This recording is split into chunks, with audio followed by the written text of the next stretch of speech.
Alors, gender et mariage homosexuel, revendication légitime ou retour au mythe de l'androgyne. L'Assemblée nationale a adopté mardi 21 janvier 2014, vous voyez, ça ne peut pas être plus récent au niveau de l'actualité, un amendement supprimant du droit français le terme « en bon père de famille ». Non mais c'est passé, hein. C'est une loi où maintenant on ne va pas pouvoir dans les textes du législateur trouver la mention « en bon père de famille ». Hein. Cette expression présente encore plus d'une dizaine de textes de loi datant dans le Code du droit civil de 1804. Cet amendement a été soutenu par l'Assemblée des députés Écologie Les Verts, au nom de l'égalité entre les hommes et les femmes, dans tous les aspects aussi bien humains que sociaux. Pour les députés, l'expression est discriminatoire vis-à-vis du genre, qui sous-entend que la femme n'est pas capable de gérer. Il estime que ces termes font l'amalgame entre un lien affectif, éducatif et la notion de bonne gestion, ce qui n'a rien à voir. Les députés dénoncent une expression désuète qui rappelle une tradition patriarcale. Point intéressant. L'égalité aurait voulu que la notion de bon père de famille soit remplacée par la notion de bon père et bonne mère de famille. Mais l'amendement proposé a préféré faire disparaître cette notion. Il n'y a donc plus de notion de père, plus de notion de mère. Les autres articles de cette loi ne laissent aucun doute. Derrière ces arguments pseudo-égalitaires, il s'agit bien d'une nouvelle attaque dont l'objectif est de détruire tout ce qui touche à la famille traditionnelle. À défaut de pouvoir changer le réel, le législateur essaie de promouvoir l'égalité des sexes pour tenter de forcer une société qui ne la réalise pas spontanément. Pour ces gens-là, la solution est simple. Si le réel ne correspond pas à leur fantasme, il faut changer le réel. Il faut changer la vie, était déjà, vous vous souvenez, le slogan de Mitterrand dans sa campagne de 81. Ce slogan était tiré d'une saison en enfer de Gérard de Nerval. Vous voyez que c'était déjà tout un programme. Alors, vers un neutre systématique à la place du masculin-féminin. On pourrait se demander jusqu'où sont capables d'aller nos députés pour faire disparaître toutes les notions introduisant une quelconque référence à l'homme, la femme, le père ou à la mère. Ainsi, en février 2013, la députée PS de Paris, Sandrine Mastier, s'était déjà élevée contre l'école maternelle, tenez-vous bien, mot jugé sexiste. Elle souhaitait remplacer maternelle par un nom neutre qui repositionnerait l'école dans son rôle éducatif différent de celui des parents. Donc ce genre de proposition a 3 buts. Promouvoir la théorie du genre, du gender, donc de l'indécision et du neutre, refuser aux parents le droit de contrôler l'éducation que reçoivent leurs enfants, comme cette proposition de loi pour supprimer l'école à la maison, et troisièmement, affirmer le droit pour l'État de juger ce qui est bon pour les enfants à la place des parents. Tenez-vous bien, dans cette perspective-là, les enfants appartiennent à l'État. Alors, on va essayer, là c'est si vous voulez, la face visible de l'iceberg, hein, parce que on entend ça maintenant tout le temps, si on veut être un peu attentif, les actualités nous rabâchent de ça. Et on a au fait de montrer ceux qui réagissent à cette théorie du genre comme des gens véritablement passéistes, traditionnalistes, voire fascisants. Mais d'où vient cette théorie ? Voici ce que dit Patrice André, juriste et essayiste spécialiste du droit public. La théorie du genre, aussi appelée étude de genre, se base sur la dissociation du sexe physique ou biologique de l'orientation sexuelle. Selon cette théorie, l'hétérosexualité n'est pas innée, mais est un acquis culturel imposé par l'éducation et par la société dans laquelle on grandit. Cette théorie prend ses racines dans le féminisme. Alors vous vous souvenez que Simone de Beauvoir, qui était une chantre du féminisme, une des premières, affirmait « On ne naît pas homme ou femme, on le devient ». Donc il y avait comme quelque chose qui niait déjà, à travers ce que disait Simone de Beauvoir, la nature sexuée, parce qu'on avait une volonté de devenir homme ou femme. Mais c'est donc voilà. Elle pensait surtout au rôle subalterne que la société attribue à la femme. La théorie du genre va beaucoup plus loin. Il s'agit d'expliquer aux jeunes que bien qu'ils soient physiquement masculins ou féminins, il leur appartient de définir leur propre orientation sexuelle. Elle-même susceptible de varier au cours de la vie. La théorie du genre ou Gender Studies est née aux États-Unis dans cette version-là dans les années 70. Nous verrons tout de suite après combien ces racines sont beaucoup plus profondes. Elle postule que le désir érotique est indépendant du genre biologique de l'individu, qui est donc libre de choisir son orientation sexuelle. Ainsi, elle cherche à nier ou relativiser la différence et la complémentarité des sexes. La différence psychique entre hommes et femmes serait une pure construction sociale. On voit qu'il s'agit avant tout de la question de l'homosexualité et la théorie est en effet promue par les activistes homosexuels par lesquels l'idéal recherché, c'est que l'on puisse se marier avec une autre personne sans se soucier de son sexe biologique. Mais nous verrons que, en fait, ces lobbies homosexuels sont instrumentalisés beaucoup plus profondément. On en dira deux mots. Ils maintiennent que l'identité sexuelle biologique est seulement physique et ne détermine pas le désir sexuel. La traditionnelle complémentarité de l'homme et de la femme est ainsi remplacée par une liberté absolue de l'orientation sexuelle. L'indifférence entre les hétéros, les homos, les bi, les trans devient la norme. C'est le désir qui détermine l'orientation sexuelle et lui seul. Cela conduit à une nouvelle conception de la personne, libérée non tant de gênantes contraintes morales que du poids insupportable qu'impose la condition physique et limitée finalement d'être un homme ou une femme. Alors, nous voyons cette émergence ces 20 dernières années, peut-être 30 également, de cette théorie du gender qui attaque tous les pays occidentaux. Comment se fait-il que cette théorie du gender soit devenue en quelques années un phénomène touchant toute la société occidentale, une véritable culture mainstream? Ça veut dire hégémonique.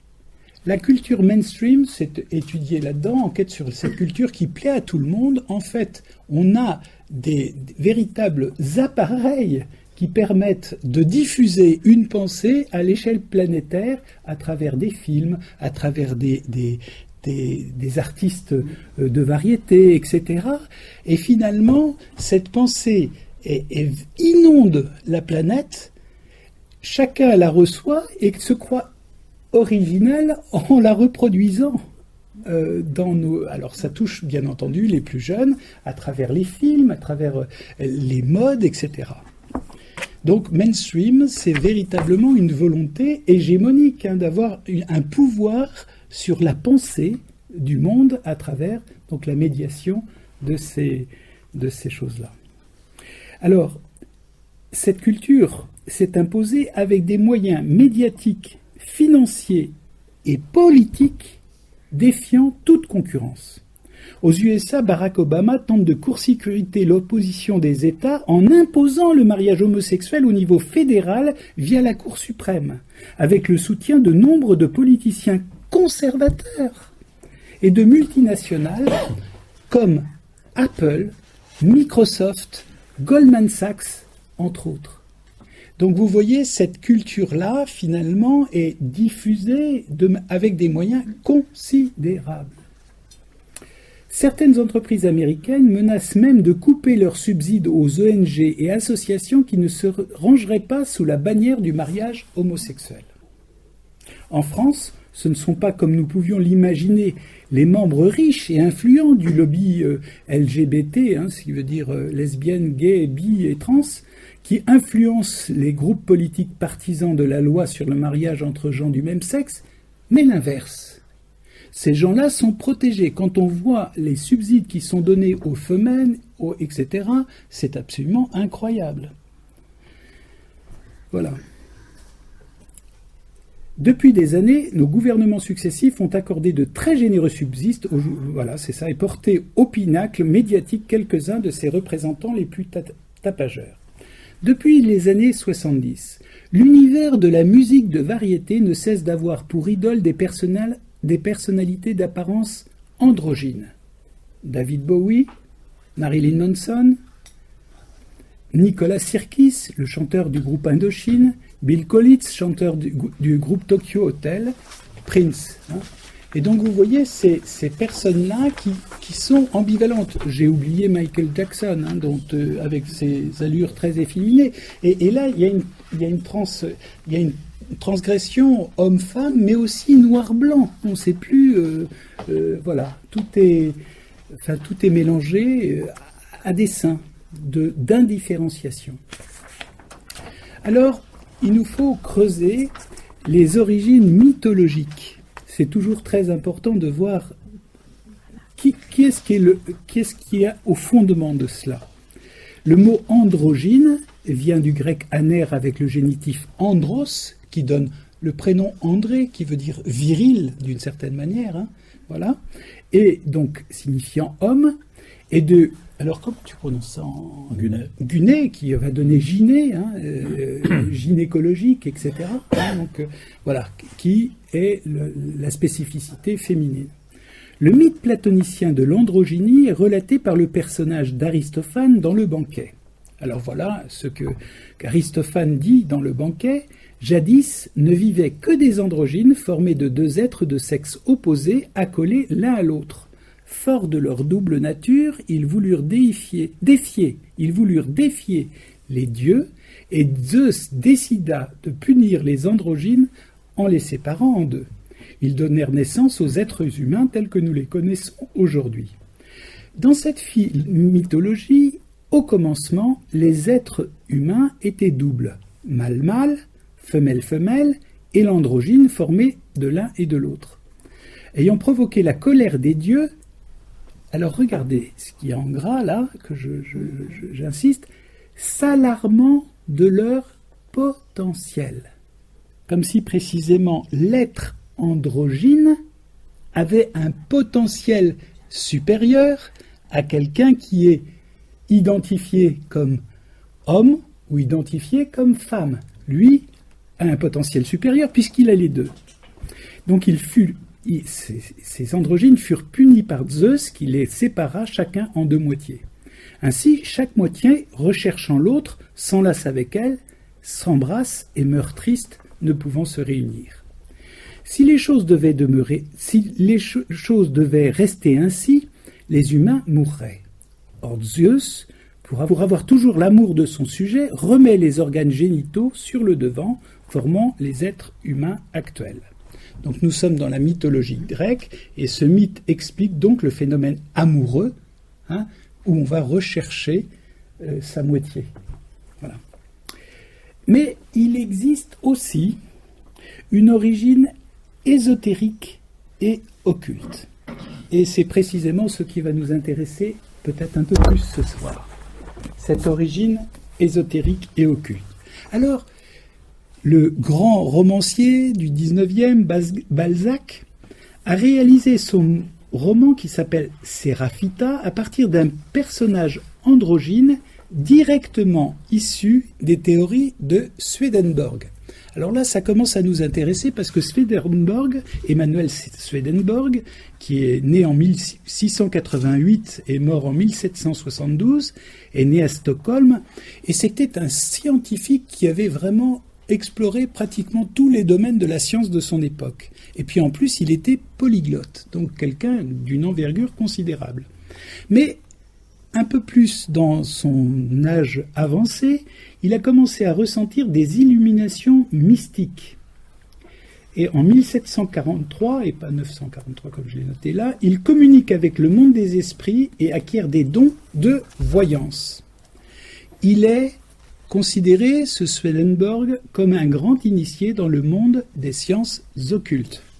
Il y a quelques fautes. Dans un château, donc voilà cette histoire que relate Balzac dans son roman Sépharita, s'inspirant de Swedenborg, dans un château de Norvège situé près du fjord Strømfjord. Alors là, c'est un peu compliqué de Strømfjord. Séraphitus, un être étrange et mélancolique, semble cacher un terrible secret. Il aime Mina et il est aimé d'elle, qui voit en lui un homme. Mais Séraphitus est aussi aimé par Wilfrid, qui le considère comme une femme, Séraphita. En réalité, Séraphitus Séraphita est un parfait androgyne, né de parents acquis à la doctrine de Swedenborg, qui vise à transcender la condition humaine. Nous y sommes.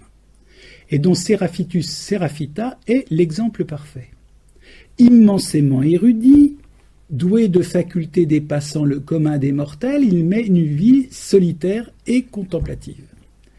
Mais cet être quasi céleste rêve de connaître l'amour parfait, celui qui consiste à aimer conjointement deux êtres de sexe opposé.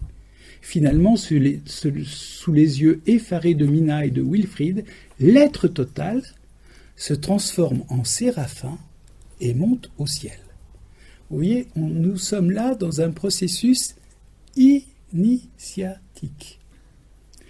Alors, nous allons aller chercher encore plus loin dans cette perspective de l'androgynie dans les sciences occultes et particulièrement dans l'alchimie.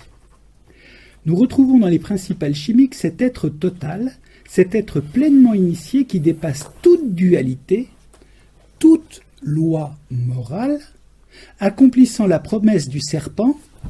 Le serpent dit à la femme « Pas du tout, vous ne mourrez pas.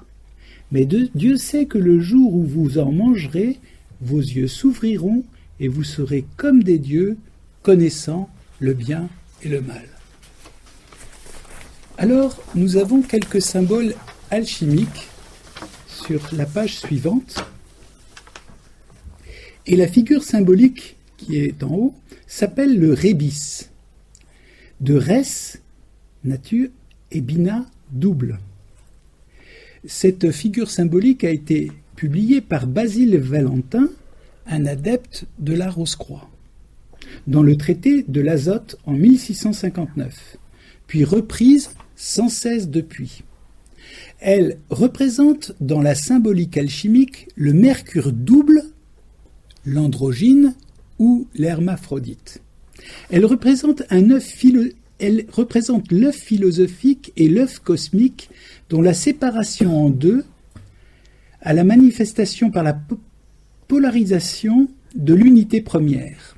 Donc vous voyez, il y a une unité première, mais qui est dans cette androgynie, dans cette rébis, cette nature double. Ce rébis représente un personnage couronné de deux têtes, l'une masculine, on ne le voit pas très bien sur le schéma, et l'autre féminine. Dans la mythologie grecque, le mâle tirait son origine du soleil, la femme de la terre, et l'espèce mixte de la lune. C'est pour ça que, vous voyez, il met ses pieds sur la lune. Vous voyez que là, il y a des inversions de perspective totales par rapport à la symbolique de l'Apocalypse et de Marie, qui est debout, voilà. Un oiseau symbolisant le principe immuable par rapport à la manifestation mouvante se tient immobile en bas à droite. La main droite tient un vase d'où émergent 3 serpents. Donc on voit les serpents qui reviennent là. Vous vous souvenez de ce que nous avions dit sur les serpents. Le serpent central symbolise l'axe vertical ou axe du monde, autour duquel s'enroulent en sens inverse les deux énergies de la force cosmique, le yin et le yang. La lune, sur laquelle se tient l'androgyne, indique sa domination sur les eaux inférieures, caractéristique du monde de la dualité. L'arbre qu'il tient à sa droite décrit les 7 degrés de l'initiation hermétique.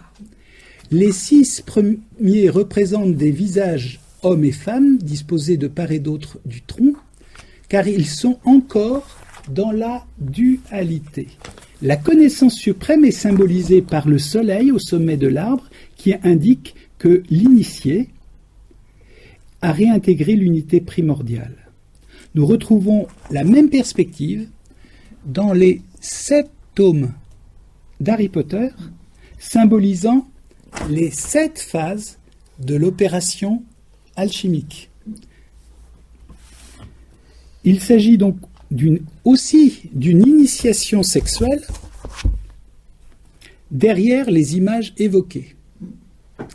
Nous verrons qu'il y a beaucoup d'ambiguïté, peut-être nous ne verrons pas ça ce soir, mais précisément dans les héros d'Harry Potter, et notamment Dumbledore et de son homosexualité révélée à la dernière étape. C'est la même symbolique avec l'androgyne debout sur le dragon. On a vous voyez le dragon, hein, debout sur la, maîtrisant ainsi les forces de la nature et tenant de sa main gauche l'équerre et de sa main droite le compas, symbolisant l'homme initié réalisé de la franc-maçonnerie. Donc vous voyez que derrière tout ça, il y a véritablement une intention. Et l'intention, elle est intelligente, elle est structurée. Nous en voyons que les effets qui parfois nous gênent, mais il y a une véritable profondeur structurelle derrière ce qui nous est proposé aujourd'hui comme modèle de société. C'est clair ? Oui. Dans la tradition alchimique, l'androgyne est un moment dans un processus. L'alchimie n'est pas seulement un art de fabriquer de l'or, exercé par des charlatans, c'est aussi une spéculation à caractère ésotérique visant à faire de l'homme un dieu sans Dieu. En tout cas, sans le Dieu de la révélation. Pour les alchimistes, androgynie et pierre philosophale sont 2 notions similaires, en cela qu'elles expriment un principe d'unité, le principe premier dont tout le reste est alors extrait, l'alpha et l'oméga en quelque sorte. C'est d'ailleurs cet aspect d'unification de principes fondamentalement opposés qui semble être l'aspect essentiel de ce concept d'androgyne divin. L'androgyne porte en lui la force nécessaire pour tenir l'équilibre du monde, car il maintient les opposés en son sein. Donc il est au-delà, précisément, de toute notion de dualité. Il existe dans la nature une force au moyen de laquelle un seul homme, qui pourrait s'en emparer et saurait la diriger, bouleverserait et changerait la face du monde. Le Moyen-Âge appelait la matière première du grand œuvre. Les gnostiques en faisaient le corps igné du Saint-Esprit. Et c'est lui qu'on adorait dans les rites secrets du Shabbat et du temple, sous la figure hiéroglyphique de Baphomet ou de bouc androgyne de Mendès. Cet agent universel pénètre toute chose. Il est un rayon détaché de la gloire du soleil. Le corps du Saint-Esprit que les anciens ont représenté sous la figure du serpent qui se mord la queue. L'éther électromagnétique, le calorique vital et lumineux figuré dans les anciens monuments par la ceinture d'Isis.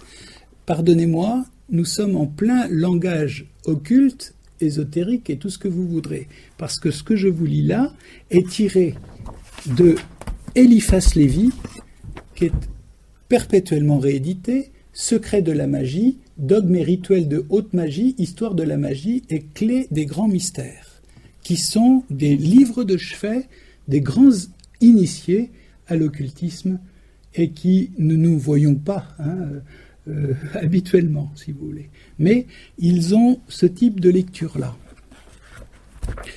Nous sommes là dans des inversions d'une perfidie inouïe.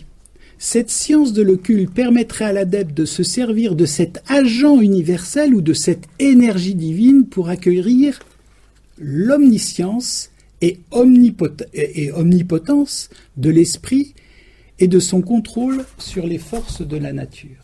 Il y a véritablement une volonté transgressive de tout par rapport aux lois liées à la révélation, mais pour réaliser la plénitude de ses potentialités et de la science. Savoir s'emparer de cet agent, c'est être dépositaire de la puissance même de Dieu. Toute la magie réelle, affective, toute la vraie puissance occulte est là, et tous les livres de la vraie science n'ont d'autre but que de le démontrer. Quand j'ai dit cette phrase, l'omniscience et omnipotence de l'esprit et de son contrôle sur les forces de la nature, nous sommes référents à la papesse de l'occultisme et de la théosophie au XIXe siècle qui s'appelle Helena Blavatsky et que l'on retrouve comme par hasard dans Harry Potter sous le nom de Blavatsky. Donc vous voyez bien que des ouvrages comme ceux d'Harry Potter donnés en pâture à nos enfants sont criblés et sous-tendus de tout un message ésotérique et occulte. Voici un extrait d'une planche réalisée par une sœur franc-maçonne sur l'androgénie. J'ai tiré ça d'Internet. Voilà. C'est actuel. Hein. Alors vous savez ce que c'est qu'une planche. Hein. On demande aux personnes qui sont entrées en franc-maçonnerie de faire une planche, c'est-à-dire un exposé sur un thème particulier. Elle l'a fait sur l'androgénie. Et voilà ce qu'elle dit. C'est un extrait, hein, bien entendu. Comprendre la notion d'androgyna, c'est d'abord accepter que l'androgyne est en chacun de nous. Plus ou moins caché derrière les conventions, l'éducation, les identifications multiples de l'existence. Accepter de voir clair en soi, de voir ses côtés féminins et masculins pas forcément très positifs, peut s'apparenter à l'œuvre au noir, que l'on retrouve en alchimie. C'est le moment où l'âme est face à elle-même, à ses démons intérieurs.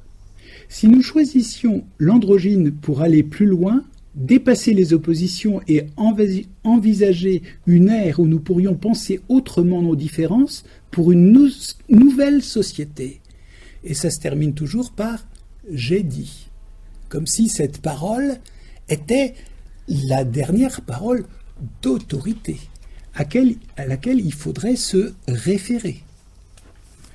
Comme le dit l'adage codé, le mâle devient femelle, la femelle devient mâle pour former l'androgyne hermétique, suprême degré de l'initiation.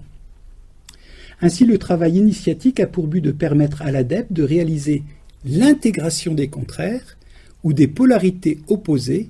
Il n'a plus besoin d'altérité, il devient lui-même comme Dieu. Cette conception d'un Dieu bisexué et androgyne que l'on retrouve en Égypte ou dans d'autres civilisations anciennes et dans les différentes gnoses est étrangère à la révélation de Dieu dans les Écritures saintes, Ancien et Nouveau Testament. Et là, nous allons peut-être essayer de respirer un peu en reprenant ces quelques petites planches là où il y a quelques mots d'hébreu pour nous dire un peu, en allant chercher dès le premier chapitre de la Genèse où Dieu dit, hein, c'est pas le j'ai dit de celle qui fait la planche, hein, c'est Dieu qui dit. C'est Dieu qui a une parole créatrice et recréatrice. Et donc, vous voyez, hein, il y a une usurpation de cette parole à travers le « j'ai dit » qui termine la planche maçonnique. Voilà. Dieu dit « Faisons l'homme à notre image, selon notre ressemblance ». Dieu créa l'homme à son image, à l'image de Dieu, il les créa hommes et femmes.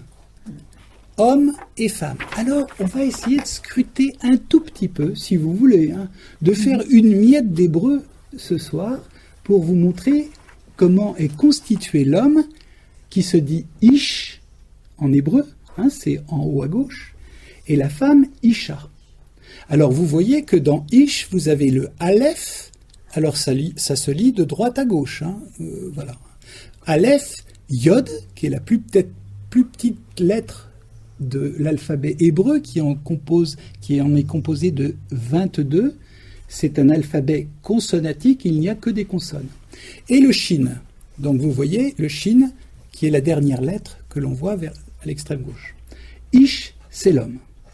Et vous avez en haut à droite Isha avec un aleph, un shin et un he.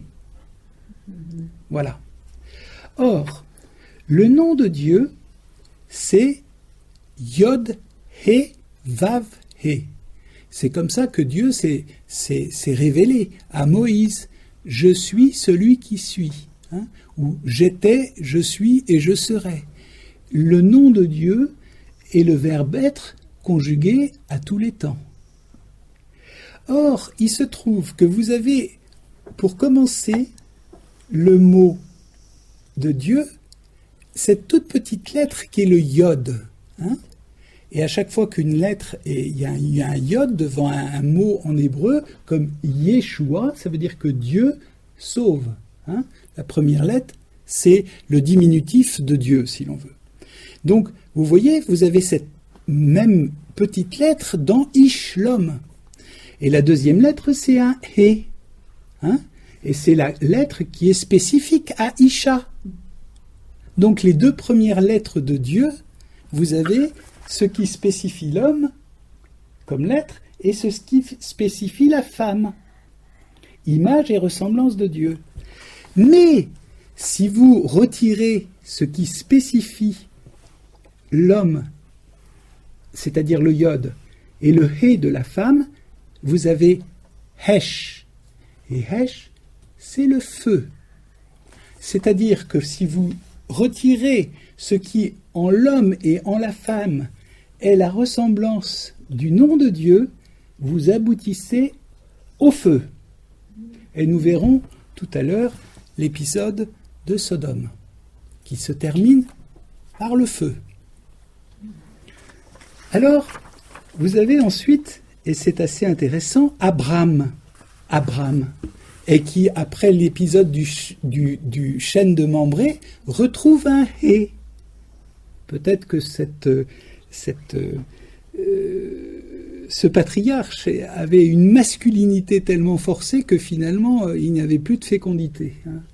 Et puis Sarai, hein, elle avait un yod.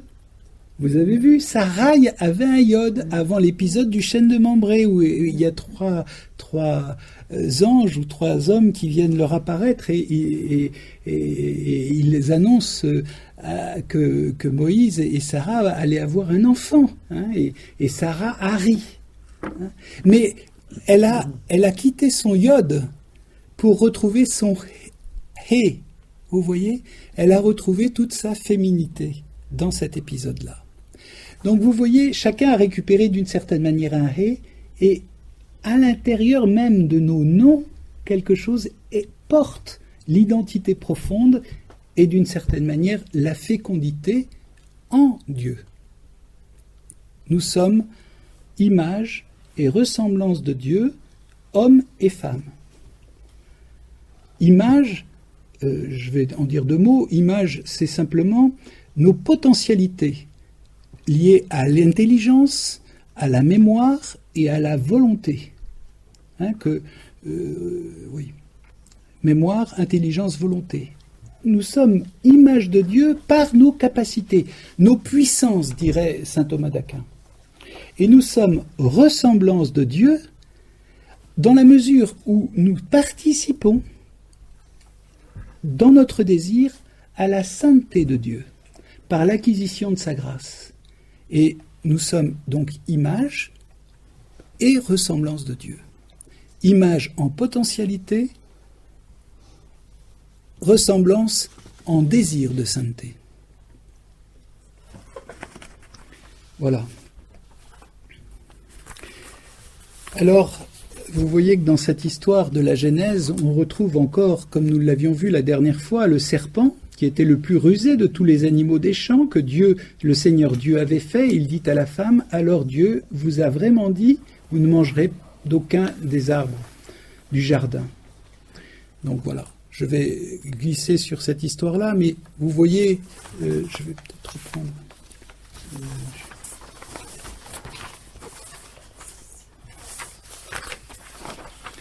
Oui, je suis...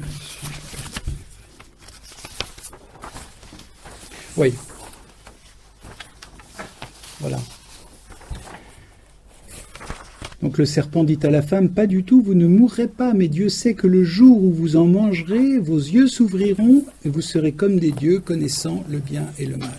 Et nous sommes là dans cette perspective aujourd'hui qui traverse notre histoire de l'humanité. Elle traverse notre histoire de l'humanité. Il y a quelque chose en nous qui a le désir de devenir Dieu sans Dieu. Et c'est un véritable combat qui se joue à travers l'histoire de l'humanité et qui prend, au fur et à mesure de l'avancement et du mûrissement du temps, eh bien peut-être une densité de plus en plus importante. Et vous voyez que la conséquence de cette connaissance, c'est alors leurs yeux à tous deux s'ouvrir, ils se rendirent compte qu'ils étaient nus. Ils se voient maintenant à travers cette matière du monde, ils ne se voient plus dans la gloire de Dieu. Ils ne se voient plus comme image et ressemblance de Dieu. Ils ont perdu quelque chose de l'ordre de l'innocence, ils ne voient plus que cette matière du monde et ils ne voient plus la destinée de ce monde qui est de rentrer dans la gloire de Dieu, mais d'y rentrer par grâce, non pas en prenant le fruit, mais en recevant le fruit, et notamment le fruit du corps et du sang du Christ dans l'Eucharistie. Nous la recevons. Et c'est en cela que nous sommes divinisés, au lieu de vouloir chercher à prendre. C'est une véritable tension permanente qu'il y a à cet endroit-là. Et donc l'homme et sa femme allèrent se cacher au regard du Seigneur parmi les arbres du jardin. Ils se cachent, un peu comme les enfants qui se cachent. Hein ? Voilà. Et donc ils se cachent. Et Dieu ne cesse de se rapprocher et de dire « Où es-tu » ? Et ça aussi, c'est toute la tension de la révélation où Dieu vient nous chercher et à travers toutes nos planques, il vient doucement. Les pas de Dieu sont dans le jardin, mais extrêmement délicats. Il n'est pas d'un pas pesant. C'est pas un pas qui s'impose. C'est un pas d'une délicatesse extrême. Et pourtant, nous en avons peur. Où es-tu ? Alors nous allons passer assez rapidement maintenant, c'est pour dire combien les fondements de l'anthropologie chrétienne sont sans cesse à explorer à la lumière de l'actualité la plus immédiate. Parce que vraiment ce sont une lecture savoureuse et une lecture structurante. Et nous avons besoin de retrouver sans cesse ces structures qui nous font du bien, qui nous donnent la paix et qui nous redonnent aussi la joie. Et voilà encore un épisode, avec cet épisode de Sodome et Gomorrhe, avec les deux anges qui arrivèrent à Sodome le soir, la nuit. Lot était assis à la porte de Sodome. Il les aperçut, se leva pour aller à leur rencontre et se prosterna face contre terre. Il dit, « De grâce, mes seigneurs, faites un détour par la maison de votre serviteur, vous y passerez la nuit, vous vous laverez les pieds et vous vous leverez de bon matin, pour reprendre votre route. » Ils répondirent « Non, nous passerons la nuit sur la place. » Et donc vous savez que Lot accueille ces deux anges ou ces deux hommes qui viennent et que précisément le peuple de Sodome veut venir les rencontrer pour les abuser. « Où sont les hommes qui sont venus chez toi cette nuit ? Amène-les. Nous voulons nous unir à eux. » Il y a donc cette volonté transgressive de vouloir s'unir à eux, à des hommes. Et d'une certaine manière, dans l'exégèse rabbinique, c'est très intéressant de voir comment certains rabbins interprètent ça.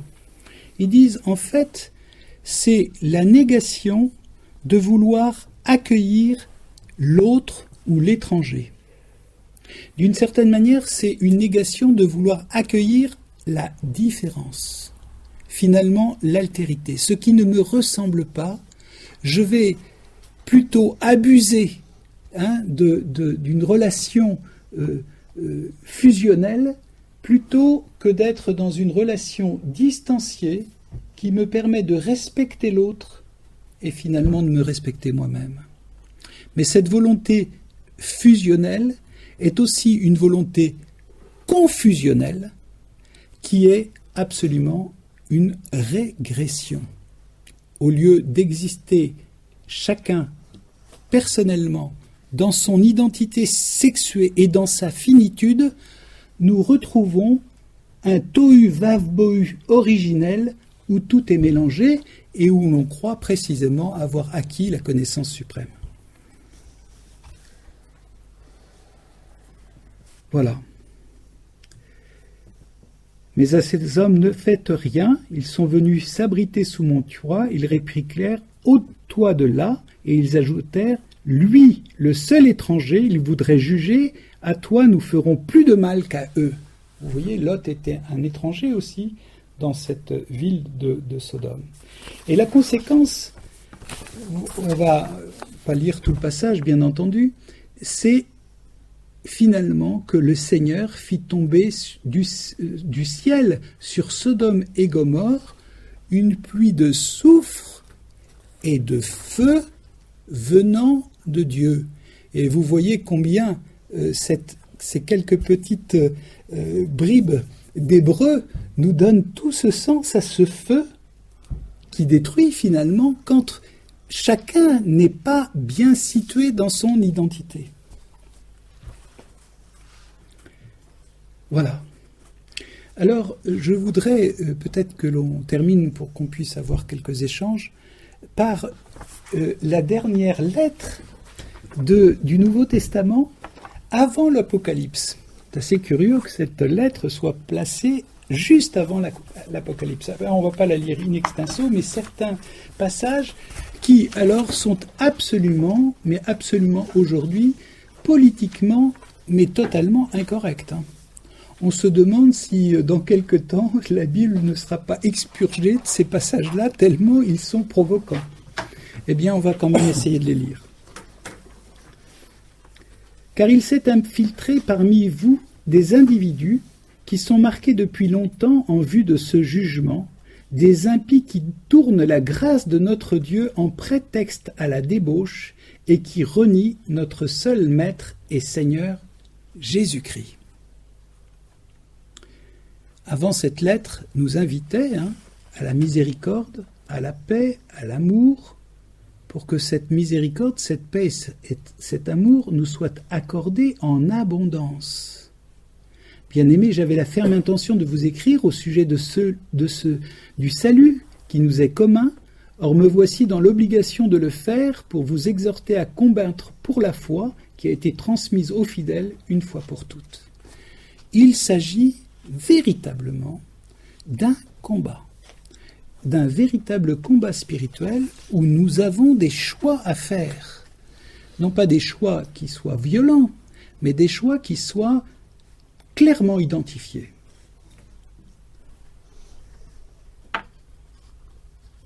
Alors, il rappelle, cette lettre de Jude rappelle, il en va de même pour Sodome et Gomorrhe et les villes d'alentour. Elles s'étaient livrées à la prostitution d'une manière semblable à ces anges-là. Elles étaient allées avec des êtres d'une autre nature. Elles sont soumises pour l'exemple au châtiment du feu éternel. Et pourtant, ces coureurs de songes font la même chose. Ils souillent la chair, ils méprisent la seigneurie du Seigneur, ils outragent les anges appelés gloire.